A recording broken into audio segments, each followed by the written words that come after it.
Just like we did on the right side, we're going to cast on 5 new stitches at the start of the row on the wrong side.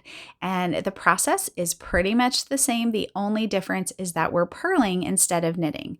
So we'll insert the tip of the right needle as if to purl, wrap your stitch like you're going to purl, but instead of actually purling the stitch, bring that new loop around, slide it over the left needle, and pull it tight. I like to use my right needle as a spacer. So I do that when I cable cast on as well. It just allows you to already have the needle where you need it for the next stitch. And then you can kind of use this tip to help you keep spacing things and keep them nice and tight.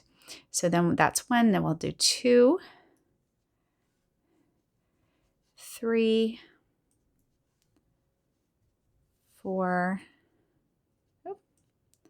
and 1 more makes 5. Now, just like with knitwise, we're keeping them fairly close to the tip, working them fairly tight so that we can keep those stitches as tidy as possible, doing ourselves a favor for later when we come back to work these stitches for the neckline.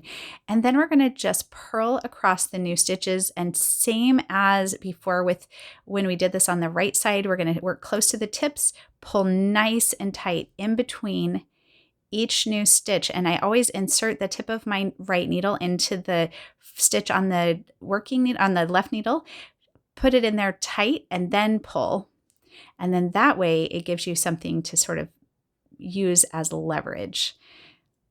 And these are definitely stitches we're pulling more tightly than we would normally pull on a regular row.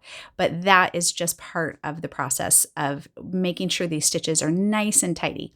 Now, when we get to that first purl stitch, just like we did on the right side, the first stitch that we use to make the first new cast on stitch, it's a little bit looser. Let's see if I can show you that, a little bit looser than the other stitches because of how we worked it. So I like to insert the tip of my needle and flip it around so that it's twisted, and then purl it twisted, also known as purl through the back loop.